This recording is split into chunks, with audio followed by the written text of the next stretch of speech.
Avatar Meher బాబా key జై. ఏనాటి పుణ్యమో ఈనాడు ఫలించే, అవతార కాలమున జన్మ లభించెను. తన మౌన సైగలతో తనను చేరా పిలిచి, మోమును ముద్దాడి మైమరువ చేసెను.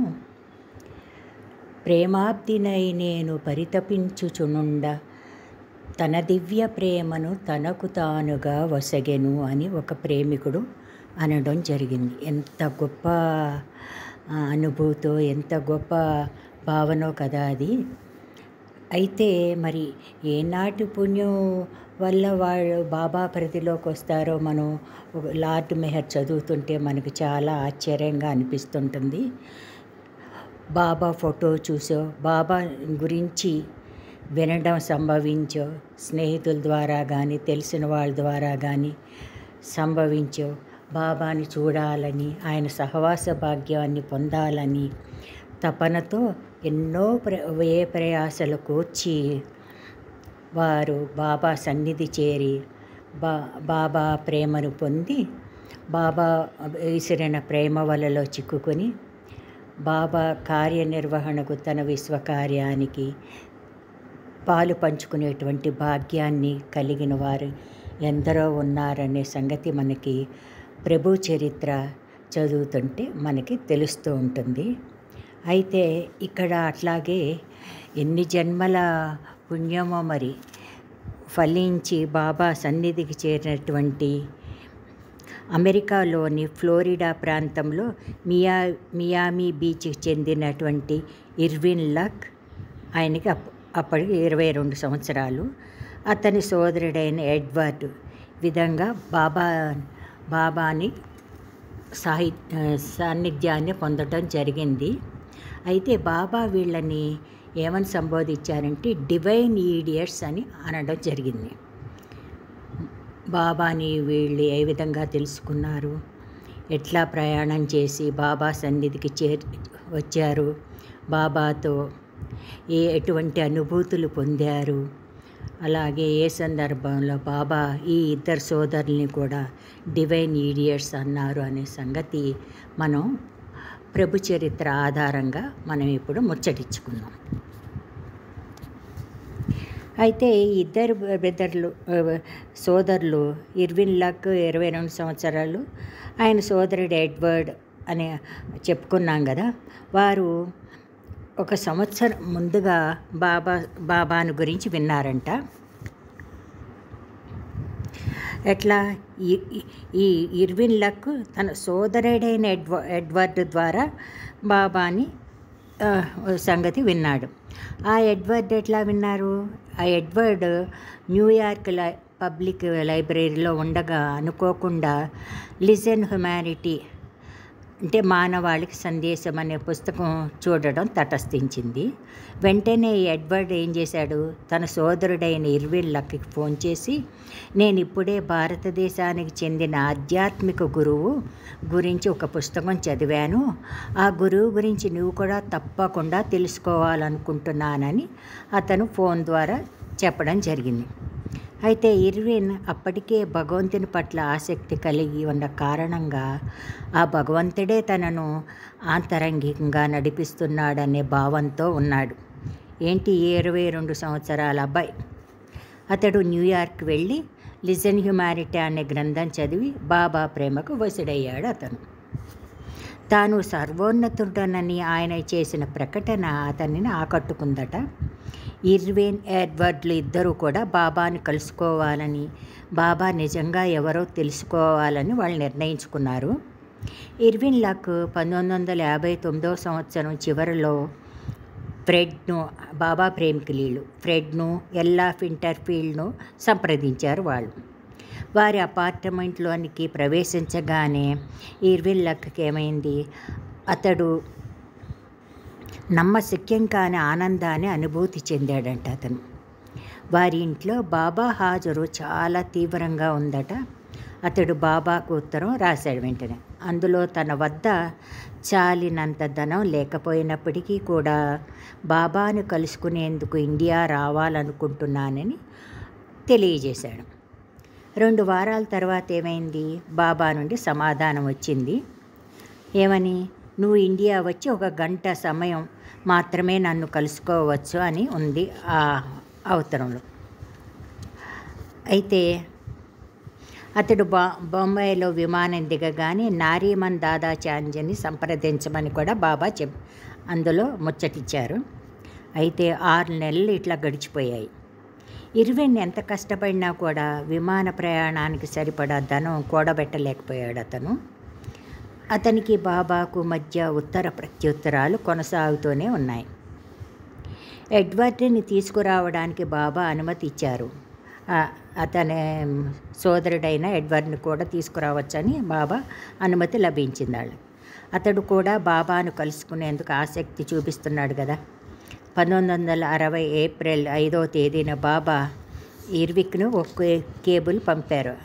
అందులో ఏమనుంది, మీ తండ్రి మీ ప్రయాణ ఖర్చులు భరించడానికి అంగీకరిస్తే కేవలం బాబా దర్శనానికి మాత్రమే మే నెలలో మధ్యలో మీరిద్దరూ మీ తండ్రితో కలిసి అయినా లేదా మీ ఇద్దరు అయినా ఇండియాకు వచ్చి పూనాలో ఉన్న గురుప్రసాద్లో కలుసుకోమన్నారు.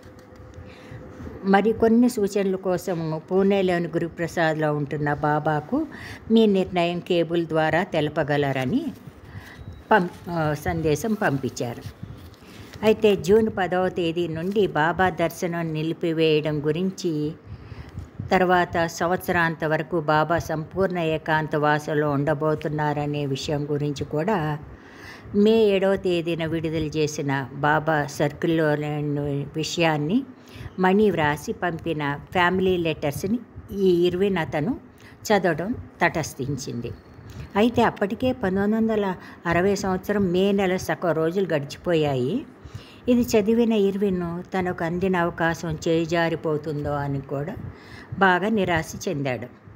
బాబాకు మరో ఉత్తరం రాశాడంటే ఇతను, బాబా, నీ ప్రేమ పొందాలని, నీ ఆదేశాలను అనుసరించాలని, నీ మార్గ నిర్దేశకత్వంలో నడవాలని తీవ్రంగా కోరుకుంటున్నాను నేను. కానీ నీ దర్శనానికి అడ్డుపడుతున్నది నా వద్ద ప్రయాణానికి చాలినంత ధనం లేకపోవడమే. నిన్ను దర్శించాలనే ఆశయానికి ఎక్కడా ధనం అడ్డుగా ఉండడం నేను చూడలేను. కానీ నీ ఇచ్చ ఉన్నట్లయితే నేను రాగలనని, నిన్ను దర్శించుకోగలనని నాకు తెలుసు అని ఆ ఉత్తరంలో చెప్పడం జరిగింది. అయితే దానికి సమాధానంగా బాబా ఏమన్నా పంపించారంటే, విచారించకు, పరిస్థితులు వాటికవే చక్కబడతాయి అని. బాబా సూచించినట్లుగానే పరిస్థితులు చక్కబడ్డాయి. ఇతనికి అవసరం మేరకు ఇర్విన్కి ధనం సమకూర్చడం, ఒక్క రోజులోని ఇండియాకు బయలుదేరడం జరిగింది. అతడు మొదట తన తమ్ముడైన ఎడ్వర్డ్తో బయలుదేరాలని అనుకున్నప్పటికి కూడా వారి తండ్రి ఎడ్వర్డ్ ప్రయాణానికి అడ్డుపడ్డాడంట. వారు బయలుదేరే ముందు న్యూయార్క్ పోలీసులు అతన్ని ఐడిల్ వైల్డ్ విమానాశ్రయంలో ఆపేశారు. ఈ తమ్ముడిని తల్లిదండ్రులకు తెలియకుండా 21 సంవత్సరాల లోపు అంటే మైనర్ యువకులు ప్రయాణం చేస్తే పోలీసులు అభ్యంతరం చెప్తారు అక్కడ. ఈ విషయం తెలిసిన అతని తండ్రి ఎడ్వర్డ్ని వెళ్ళనీయకుండా న్యూయార్క్ పోలీసులచే ఈ విమానాశ్రయంలో నిరోధించగలిగాడు ఆయన. ఇద్దరినీ కలిసి రమ్మని బాబా ఆదేశించినందువల్ల ఇర్విన్ తన తమ్మునితో పాటు తిరిగి మియామీకి వెళ్ళిపోదామని అనుకున్నాడు. కానీ ఇర్విన్ను ముందు వెళ్ళమని, తాను తర్వాత వస్తానని ఎడ్వర్డ్ చెప్పడం జరిగింది. ఈ కథ అంతా కూడా బాబాని కలుసుకున్నాక గురుప్రసాద్లో చెప్పారు. అయితే ఈ కథ అంతా విన్న బాబా మాటలు గారడీ చేస్తూ ఏమన్నారంటే, అతనితో ఒకరికి ఎక్కువ అదృష్టం ఉంది, మరొకరికి ఎక్కువ ధైర్యం ఉంది అని తమాషాగా అన్నారు. ఎందుకంటే ఈ ఇర్విన్కేమో ఎక్కువ అదృష్టం లభించింది, ఈ ఎడ్వర్డ్ ధైర్యం చేసి నువ్వు వెళ్ళు అని చెప్పడం మూలంగానే కదా అతనికేమో ఈ అదృష్టం దక్కలేదు కదా, కానీ ధైర్యం మాత్రం ఉందని బాబా అనడం జరిగింది. ఇర్విన్ మే 29వ తేదీన ముంబైలో విమానం దిగినప్పుడు హోమా దాదాచాంద్జీ అతన్ని కారులో పూణే తీసుకెళ్ళాడు. డాంకిన్ బస్ చేసిన హోటల్లోని ఇతనికి కూడా బస్సు ఏర్పాటు చేయడం జరిగింది. దాదాచాంజీ ఇర్విన్ రాత్రి బాగా నిద్రపోమ్మని ఉదయం 7:30 గంటలకు బాబా వద్దకు తీసుకెళ్తానని చెప్పాడు అతను. మర్నాడు మే 30వ తేదీ ఉదయం ఇర్విన్ను గురుప్రసాద్కి తీసుకొచ్చాడు.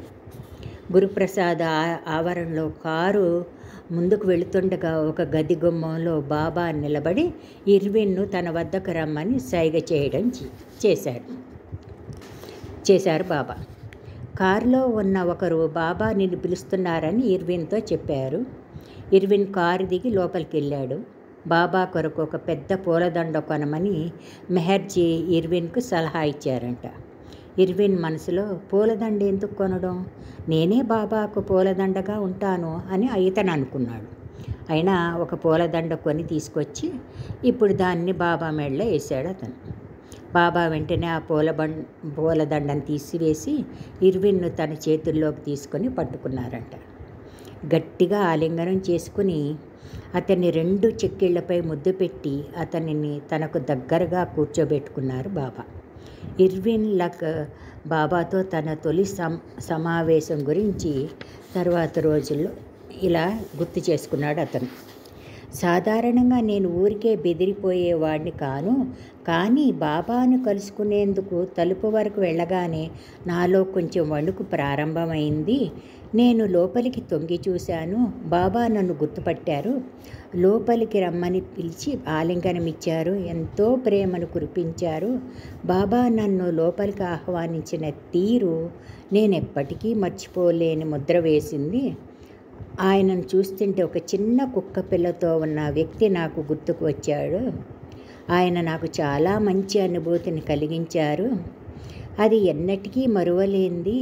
చాలా కాలం క్రితం తప్పిపోయిన కొడుకు తండ్రి వద్దకు తిరిగి వచ్చినట్లుగా నాకు అనిపించింది ఆ సమయంలో అంటూ బాబా ఎంతో వాత్సల్యపూరితంగా ప్రేమగా ఉండేవారు. ఆయన సన్నిధిలో ఎవరైనా సరే సౌకర్యవంతంగానే ఉంటారు. ఆయన అందరికీ ఇష్టమైన వాడు. నిన్ను అధికాధికంగా ప్రేమించే ప్రేమమూర్తి. నీకు ఉత్తమ ప్రయోజనం చేకూర్చాలనే ఉద్దేశాన్ని ఆయన హృదయంలో కలిగి ఉంటారు. ఆయనకు ఏ స్వార్థ ప్రయోజనం ఉండదు. ఆయన ప్రజలకు ఏం చెప్పినా అది వారికి అత్యంత ప్రయోజనం చేకూర్చేందుకే. ఆయన అద్భుతమైన నైపుణ్యం మరియు ప్రతిదానిపై ఆయనకు అదుపు కలిగి ఉంటారు. సర్వసమర్థుడైన ఆయన సన్నిధిలో ఎవరైనా సరే భద్రతాభావం కలుగుతుంది. ఎటువంటి చింతలు దరిచేరవు అని అప్పటి ఆయన అనుభవాన్ని పాఠకులతో పంచుకోవడం జరిగింది. మిగతా విషయాలు వచ్చే వారం తెలుసుకుందాం. అవతార్ మెహర్ బాబాకి జై.